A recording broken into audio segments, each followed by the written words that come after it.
Bonjour, une tuerie. C'est ainsi que le secrétaire général de la CFDT, pourtant habituellement modéré, qualifie la réforme de l'assurance chômage qui est entrée en fonction, en vigueur, le 1er novembre dernier.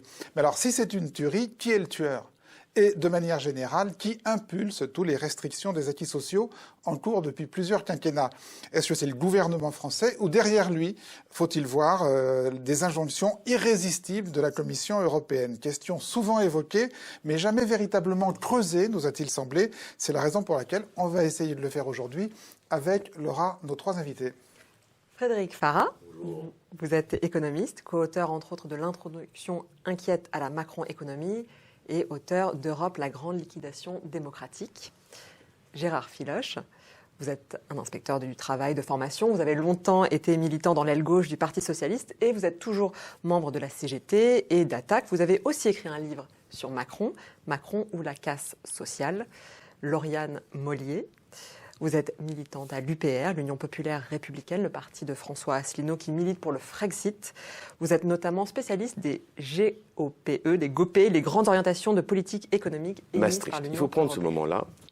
Eh bien, c'est pas tant sous des formes institutionnelles coercitives que les choses se font. C'est sous forme de pratiques qui vont se répandre de manière similaire un peu partout en Europe. Et je vais donner des exemples très concrets.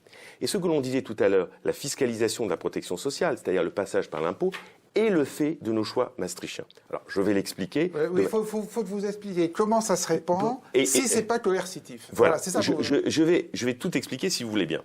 Je vous le fais, il n'y a aucun problème. À partir du moment où les États décident, en 1992, en particulier la France, d'adhérer à Maastricht. Le cœur, si vous voulez, de Maastricht, c'est contenir la dépense publique. De quoi est composée la dépense publique ? Eh bien, essentiellement, de dépenses sociales. Donc, si on doit réduire la dépense publique, on doit réduire la dépense sociale. Élément 1, avant de donner les exemples. Élément 2, on fait disparaître une arme de politique économique qui est fondamentale, qui s'appelle le taux de change, puisque désormais les parités sont irrévocables, et qui s'appelle l'euro. À partir du moment où vous n'avez plus le taux de change pour amortir ce qu'on appelle les chocs économiques, récupérer de la compétitivité, eh bien, vous allez, ce que vous avez perdu là, récupérer ailleurs sur les salaires et la flexibilité du marché du travail. Qu'observe-t-on à partir de ce moment-là en Europe, parce que la Commission, dans des rapports successifs de 90 et suivants, va montrer que les questions de protection sociale deviennent centrales, alors que normalement, ce n'était pas du ressort européen, c'est la subsidiarité. On observe partout en Europe, au même moment, des pratiques qui se ressemblent en termes de réforme. L'été 93, nous avons la réforme Balladur des retraites, qui est l'enfant de Maastricht. Ensuite, on a la réforme de 95 sur la sécurité sociale. Ensuite, on a la réforme Dini en Italie sur les retraites. On a la réforme Amato sur les retraites en Italie. On a la réforme Paquet-Schroeder en Allemagne. Et qui obéissent tous à une orientation similaire. Savoir, 1, rendre les politiques de l'emploi dites actives. Ça veut dire quoi ? Passage du welfare au workfare. Workfare, c'est quoi ? C'est faire en sorte que le travail paye. Donc si on reste au chômage trop longtemps, c'est pas bon. En France, on expérimente à l'époque, ça avait commencé à la fin des années 80, ça continue, un truc qui n'a pas marché, dont on ne parle jamais, qui est l'AUD, l'allocation unique dégressive de 86 à 2001, qui avait dit que si on fait des allocations dégressives, ça va ramener les gens à l'emploi. Est-ce que ça a marché ce truc ? Non, l'AUD fut un échec. Et à ce moment-là, en 90, dans ce moment-là, arrive la CSG 90-91. Et là, on arrive à la montée en puissance de la fiscalisation de la protection sociale par la CSG qui rapporte plus que l'impôt sur le revenu. Pourquoi ? Parce qu'il ne faut plus utiliser le levier cotisation. Parce qu'à partir du moment où c'est la compétitivité qui devient la question centrale, on met les économies en compétition. Donc l'obsession, c'est quoi ? C'est le coût du travail. Donc il faut faire en sorte que la compétitivité soit respectée. Donc le coût du travail doit moins peser. Comme on ne peut pas tout de suite écraser les salaires, on attaque la part socialisée. Quelle est la part socialisée ? Les cotisations. Donc par conséquent, on va faire en sorte qu'on finance de plus en plus la protection sociale par l'impôt, et ce qui arrive avec le choix. Et donc, résultat des courses, il y a des types de pratiques avec une méthode dite de coordination ouverte qui poussent de plus en plus, effectivement, à réorienter l'État social un peu partout de la même manière. Et comme, effectivement... Donc, ce que vous êtes en train de dire, si je vous entends bien, c'est quand même, contrairement à ce que disait Philoche, que les marges de manœuvre ne sont pas énormes. C'est-à-dire qu'il n'y a pas de marge de manœuvre. Non. À partir du moment où le cadre est fixé par Maastricht, c'est ce qui vient d'être dit, là. Non, mais pour le contredire, je vais le faire. Bah, oui, vous êtes là pour ça. Parce que, en vérité, ce que vous décrivez, c'est le capitalisme en Europe. Tous les États sont capitalistes. Et les marchés et les États veulent partout augmenter leurs marges. Je réagirai. Ça n'a rien à voir avec la particularité de l'Union européenne. Et je vais vous montrer que l'Union européenne a permis de s'opposer à des choix capitalistes sur des points très importants comme la durée du travail. Prenons la durée du travail, directive 93-104, on est à Lisbonne en 1993, ça fait une paye, mais en gros, la durée du travail devient 48 heures dans les 14 pays européens de l'époque. Eh bien, on doit passer à 10 pays de plus en 2004. L'Europe s'interroge, est-ce qu'on va garder les 48 heures en durée maximale? Il y a un débat en Allemagne, c'est la Reja Egger, qui explique pourquoi on peut passer à 62 heures pour les médecins ou à 65 heures. Et Sarkozy, quand il arrive, il est en 2008 président de l'Europe, c'est par semestre à cette époque-là, et lui, il est pour passer à la semaine de 65 heures. Ce qui va s'opposer au passage à la semaine de 65 heures, c'est le Parlement européen, qui a plus souvent d'ailleurs de marge de manœuvre que n'en a le Parlement français, sous nos propres dirigeants qui l'écrasent. Et le Parlement européen va voter contre la proposition du président européen Sarkozy et garder la durée maximale de 48 heures. Alors ils vont ouvrir un débat qui n'est toujours pas fini pour savoir si on peut passer à 60, à 65 heures en matière de durée du travail. Et arrive Macron, qui fait un truc extraordinaire que la presse n'a pas relevé. Il reçoit la première année de son mandat, je crois que ça doit être vers le 27 octobre 2017 ou 24, on cherchera, il reçoit les gendarmes et les préfets à l'Élysée avec les policiers assemblés. Et il leur dit avec un air triomphant, et puis maintenant c'est fini, hein, la directive européenne sur le repos quotidien. Là, le président de la République, français, qui décide de supprimer pour les gendarmes et pour les policiers le repos quotidien de 11 heures qui est dans les textes européens. Je le dis toujours, Macron c'est pire. Le mal est à l'Élysée. Il n'est pas dans les directives et vos GOP. Parce que quand vous regardez les recommandations de l'Union européenne, je vais commencer sur le travail du 27 mai 2017, je ne les ai pas amenées, mais je les connais, on peut les discuter. Elles sont bien plus légères que les ordonnances de Macron de septembre et octobre 2017. Et en droit du travail, il est allé plus loin que ce que les GOP donnaient. C'est pour ça que je dis, Macron cite. Oui, ne cherchez pas à l'étranger le coupable qui est à l'Élysée. Il faut sortir de Macron au lieu de sortir de l'Europe. Alors, juste sur cet exemple précis donné par Philoche du rôle protecteur, finalement, du Parlement européen sur la durée du travail, qu'est-ce que vous répondez?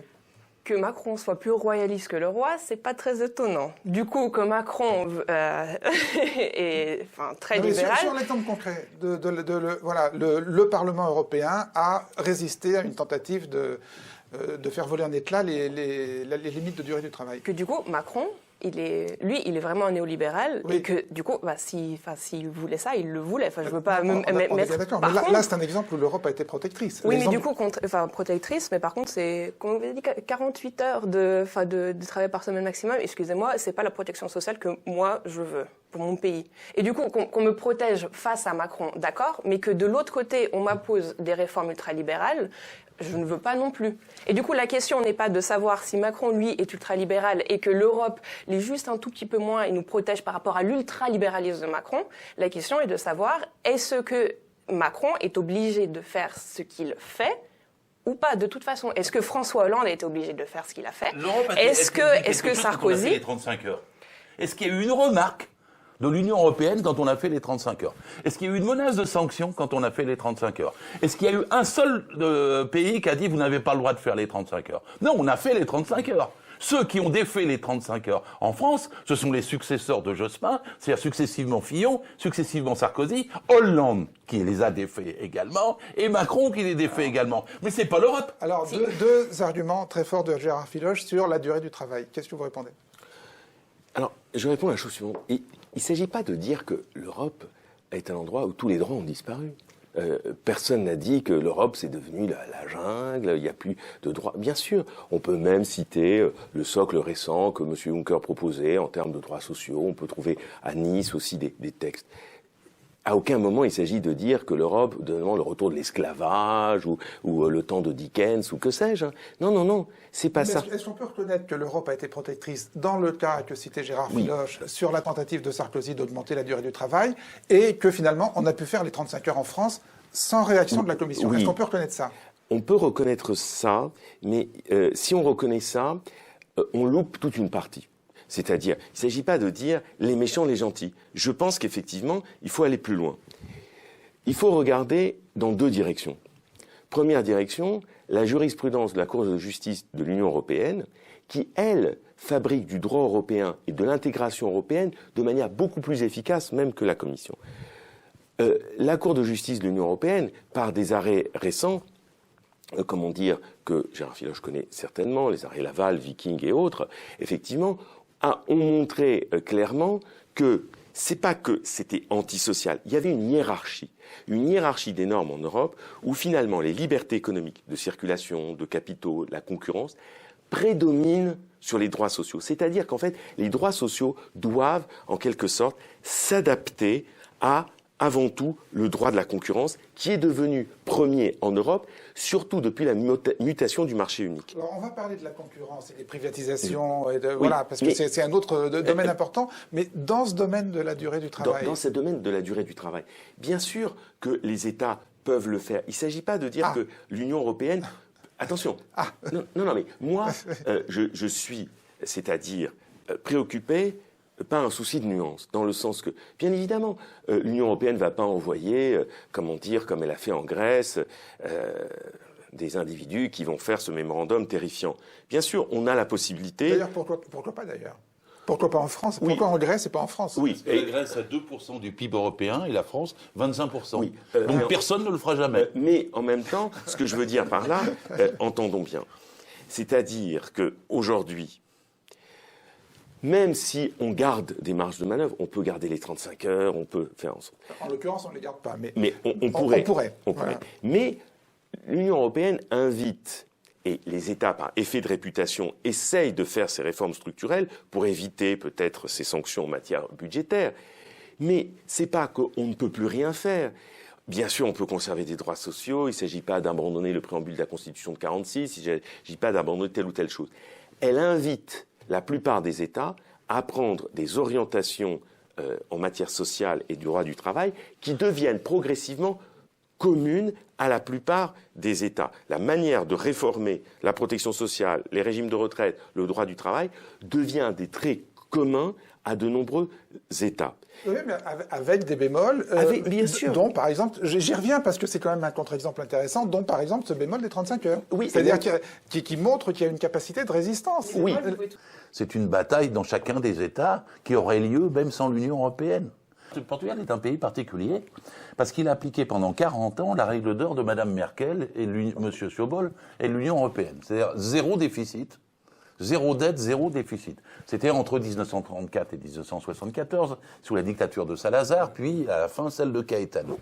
Et avec cette règle d'or, zéro déficit, on parle de fiscalité, zéro dette, le Portugal est devenu le pays le plus pauvre d'Europe. Ce qui est évident, parce que les pays doivent investir, ils doivent avoir des déficits, ils doivent avoir des dettes pour pouvoir développer leur pays. Un État n'est pas un ménage, contrairement au stupide faux bon sens des libéraux. Et le Portugal a donc payé très cher. C'était là qu'il y avait les plus riches, Champalimaud et tout ça, etc. C'est là qu'il y avait les plus pauvres. Et le Portugal s'est sorti lentement de ça. Et effectivement, l'Europe aurait pu rattraper le Portugal et dire non, appliquez nos GOP. Et ils n'ont pas appliqué. Ils vont en faire un running gag avec les GOP. Ils n'ont pas appliqué les GOP. Et surtout, ils ne l'ont pas appliqué dès que la gauche est revenue. Et c'est unie au Portugal. Et la gauche unie, moi, j'aime.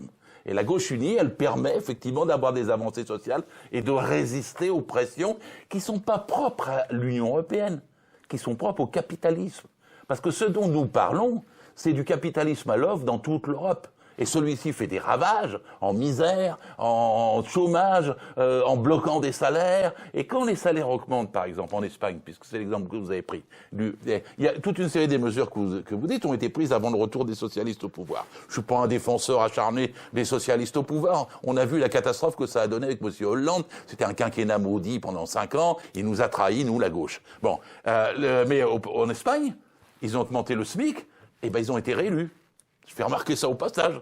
Hein, et ils ont pu augmenter le SMIC, on pourrait l'augmenter. Si on arrivait à nouveau, nous, la gauche, au pouvoir, je vous dis tout de suite, le SMIC il sera à 1800 € le lendemain. Non, La retraite, elle sera à 60 ans. Mais oui, vous allez me répondre à ça. La retraite à 60 ans à taux plein. Le lendemain, on mettra une mesure pour qu'il n'y ait pas de salaire supérieur à 20 fois le SMIC. On fera qu'il n'y ait pas plus de 5% de précaires dans les entreprises. Et on fera la semaine de 32 heures. Le lendemain. Et l'Union européenne ne nous interdira à rien. C'était l'année dernière, la coalition italienne formée de la Ligue et du mouvement 5 étoiles avait présenté ce qu'ils appelaient un budget du peuple qui devait relancer l'économie, redistribuer aux plus pauvres. Et en octobre 2018, Bruxelles avait retoqué ce budget italien. Alors attendez, juste comment ça s'est terminé cette histoire? Les menaces de sanctions ont marché. En décembre, ils ont proposé un nouveau budget avec un déficit non plus de 2,4 mais de 2,04. Ils ont fait passer le programme de privatisation de 5 milliards à 18 milliards d'euros. Ils ont réduit le programme d'investissement public et ils ont fortement réduit l'allocation de base pour les plus pauvres. Alors, est-ce que vous êtes en train de dire que la France, parce qu'elle est la France, a davantage de marge de manœuvre que l'Italie? Mais c'est ça? C'est pas ça que je dis. Je suis en désaccord sur un point, les sanctions n'ont pas marché. Il n'y a pas eu de sanctions. La menace. Menace. mais Oui, c'est mais pas- alors, c'est- excusez-moi, ça change tout. Ah, Parce ça que ça change n'est quoi? pas, Ça change ça n'est quoi? pas la pression de l'Union européenne, c'est parce que les Italiens libéraux à la tête de l'État ont décidé d'eux-mêmes, bien Qui sûr. a fait pression sur l'Italie? Mais Moscovici, C'est bien. et Moscovici parlait, il était le commissaire en charge. Et lui-même s'est expliqué en disant « Je ne souhaite pas tellement de sanctions contre nos amis italiens, mais ils devraient faire un budget d'une autre nature. » Il a conseillé. Et les autres ont choisi, comme quand Macron choisit d'aller plus loin que l'Europe, ils ont choisi de se plier un petit peu. Vous êtes marrant, vous. Et donc, Vous êtes marrant. je suis en train de dire que c'est- Non, mais une menace, c'est une menace, quand mais même. oui, mais elle ne s'exerce pas. Par exemple, quand Schröder et Chirac se téléphonaient pour se mettre d'accord sur le fait qu'ils avaient un déficit à 7 ou 8%. Vous croyez qu'ils appliquaient les déficits de Maastricht de 3%? Non, ils s'entendaient. La plupart des pays ont des déficits supérieurs à 3% et pas à 2%. Et ça ne change à rien. Les critères de Maastricht, c'est qu'il n'y a pas plus de 60% de dette. Je crois qu'il n'y a pas de pays qui n'a pas moins de 60%, ou très peu. D'ailleurs, Je parle sous réserve parce que je ne suis pas sûr. Mais la France est à 100%. Et qu'est-ce qui menace la France alors qu'on est à 100% de dette? À l'appui de ce que vous dites, Gérard Filoche, là, ces toutes dernières heures, Emmanuel Macron vient d'expliquer que les 3%, c'était une règle il a dit du siècle dernier, et que donc, voilà. De toute façon, l'histoire du 3%, c'est M. Davignon ou M. Dabeille qui ont... Oui, parce que quand ça s'est fait avant Maastricht... Guy Abeille. Hein? C'est Guy Abeille. Guy Abeille, alors, Guy Abeille. c'est quelqu'un qui a fixé la règle des 3%, parce qu'on lui a dit entre 1 et 5, je trouve un chiffre. Oui. Alors le gars, il a dit 3, au doigt mouillé. Non, c'est pas que pour ça, c'est parce que les Allemands, pour eux, c'est très important. Les Allemands, c'est très important pour eux. Ça ne change rien, les 3% ne sont pas respectés. Dans leur histoire, De même que les Allemands 60% ne sont pas respectés. Les Allemands ne veulent pas d'un déficit qui atteint des plafonds, ne veulent pas. Enfin, les Allemands, ils poussent là-dessus. Genre, est-ce que du coup, Oui, mais ça aurait pu être 2, ça aurait pu être 4. Oui, voilà. Enfin, c'est pas 3%. Enfin, voilà, Oui. c'est genre petit Mais déficit. zéro, puisqu'il vise zéro. Explosion imminente. Sarkozy, le déficit était à 7,4. Qu'est-ce qui lui a dit quelque chose à Sarkozy quand il avait un déficit à 7,4? Par contre, moi, je vais vous prendre un exemple, si vous me le permettez, de quelque chose qui ne colle pas à cause de l'Europe, mais qui pourrait être corrigé en France toute seule. C'est la question des travailleurs détachés. Parce que les travailleurs détachés, l'Union européenne, c'est l'ancienne directive Bolkestein, qui ne s'est traduite que par la possibilité que des salariés qui vont d'un pays à un autre ne sont pas payés en salaire brut de la même façon que dans le pays où ils travaillent, ils sont payés en salaire net, et le brut est en fait les cotisations sociales qui sont payées par les patrons au tarif du pays d'origine.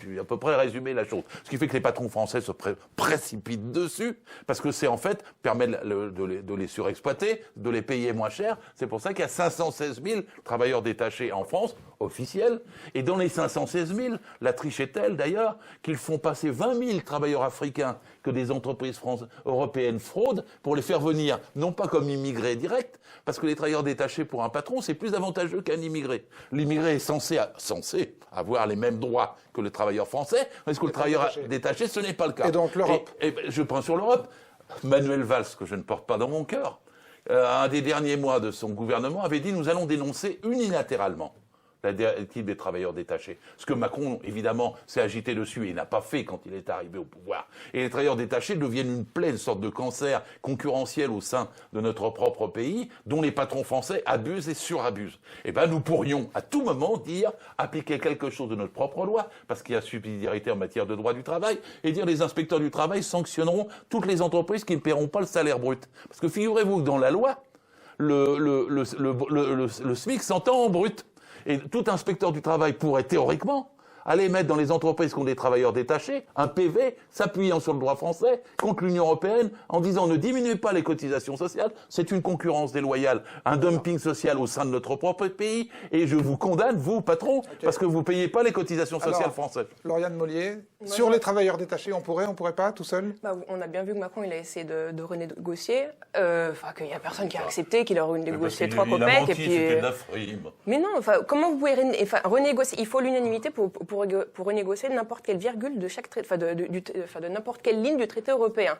Si vous voulez renégocier pour les travailleurs détachés, qui va être contre? Tous les pays de l'Europe de l'Est qui en profitent. C'est aussi simple que ça. Et moi, j'ai juste envie de vous dire, il y a un proverbe chinois qui dit, c'est de dormir toute sa vie que de croire en ses rêves. Je trouve que ça s'applique vraiment à vous, je suis désolée. Je crois au rêve, moi. Parce que du coup... Il y a un moment où il faut se réveiller. Oui, mais se réveiller, les travailleurs détachés, se réveiller, j'ai donné la solution. Non. Appliquer le droit français. Alors, personne ne nous empêche d'appliquer le droit français et de sanctionner les patrons qui ne payent pas au tarif le SMIC brut. Parce que c'est pas... Bon, j'ai parlé en début d'émission du PNR, où il y a l'égopé, la France qui fait sa mesure et dit que si elle l'a fait ou elle l'a pas fait. Du coup, j'ai repris tout ça et je peux vous faire exactement la même chose que pour l'Espagne. Du coup, en France, on a eu, qui vient directement d'égopé, la loi Rebsamen, la baisse de dotation globale de fonctionnement, la libération des professions libérales, la loi NOTRe, la suppression du monopole de vente pour certains produits des pharmaciens, la baisse de l'allocation familiale, le gel du SMIC, la réduction du nombre de régions, le CICE, la hausse de la TVA générale, la loi Macron, l'assurance chômage, l'ISF, l'impôt à la source, la réforme sur les retraites et l'uniformisation, les privatisations en tout genre, voilà, tout ça, ça vient de l'Union européenne. C'est écrit dans le PNR avec l'État français qui dit on l'a fait en réponse. Attendez, là on tourne un peu en rond parce que Philippe va vous répondre que même sans le PNR, les gouvernements de droite auraient appliqué exactement le même programme. Regardez la dernière mesure de Macron, c'est de moins payer le travail de nuit. C'est-à-dire qu'il fait passer la durée du travail de nuit qui commençait à 10h à minuit. Et donc les gens vont perdre 2 heures majorées, quoi. Non seulement ils travaillent de nuit, le travail de nuit, ça vous fait mourir plus tôt, c'est plus difficile. Et il y avait une petite majoration, il a réduit. C'est pas l'Europe qui a demandé ça à Macron.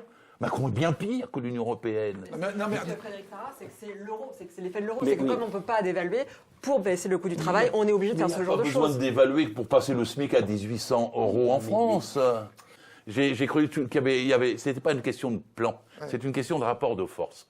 C'est-à-dire, si vous avez un pouvoir... Mais Mélenchon, il n'est pas conscient du rôle du rapport de force. C'est lui qui... Bon, moi, je sais vous ne voulez pas répondre. Mais je ne veux pas me fâcher avec Mélenchon, moi je veux l'unité avec lui. Non, mais alors, par contre, quand vous... Il ne s'agit pas de se fâcher, il s'agit d'essayer de comprendre comment il raisonne. Quand vous me dites, en France, nous ne pourrons pas faire ceci, nous ne pourrons pas faire cela, ma thèse est contraire. Et elle est donc contraire à celle de Jean-Luc. C'est-à-dire que nous ferons ce que nous voulons. Et que les conséquences sera de changer l'Europe. Pas de rompre avec l'Europe. Moi, j'aime l'Europe. Je le dis tout de suite. Hein. J'aime l'Europe, celle de Victor Hugo ou à Léon Trotsky. Je suis pour le socialisme ne se fera jamais dans un seul pays. Et donc, si nous voulons avoir une véritable société socialiste, il faut que la France, si c'est elle qui donne le coup d'envoi, si la lave sort du volcan à Paris, eh bien, elle touchera et elle fascinera toute l'Europe. Les autres peuples se solidariseront avec nous. Ça ne sera pas, hélas, comme le peuple grec, qui a été matraqué, victime d'une tragédie. Parce que la France est beaucoup plus puissante. Il faudra faire lire Victor Hugo à Mélenchon, je pense qu'il ne l'a pas lu. Parce que sinon, vous ne pouvez pas vous revendiquer une gauche. Je connais la suite du texte de Victor Hugo.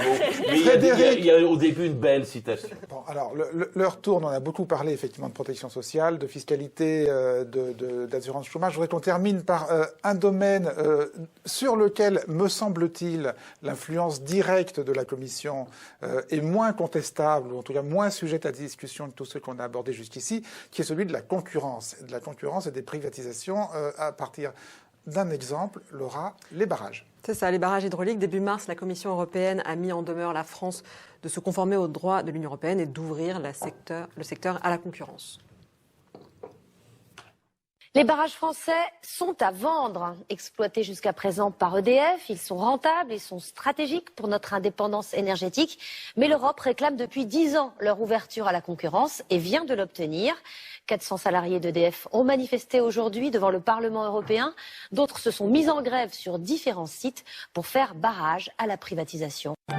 Les barrages hydrauliques vont-ils s'ouvrir à la concurrence étrangère ? Les plus grands sites hydroélectriques parmi les plus rentables et les plus performants pourraient être exploités par des opérateurs privés. Aujourd'hui, la propriété des barrages hydrauliques appartient à 100% à l'État. Leur opérateur historique, EDF, en gère 85%. L'État est son actionnaire principal. Un quasi-monopole auquel la Commission européenne impose de mettre fin. Parmi les 433 concessions accordées à EDF, 150 seraient ouvertes à la privatisation. Des entreprises de 6 pays sont déjà intéressées par l'exploitation du barrage de Bissorte, comme l'Allemagne ou encore la Chine. Priorité serait donnée aux Français par le gouvernement, qui se veut rassurant. La mise en concurrence ne dégradera pas la qualité de la gestion des sites.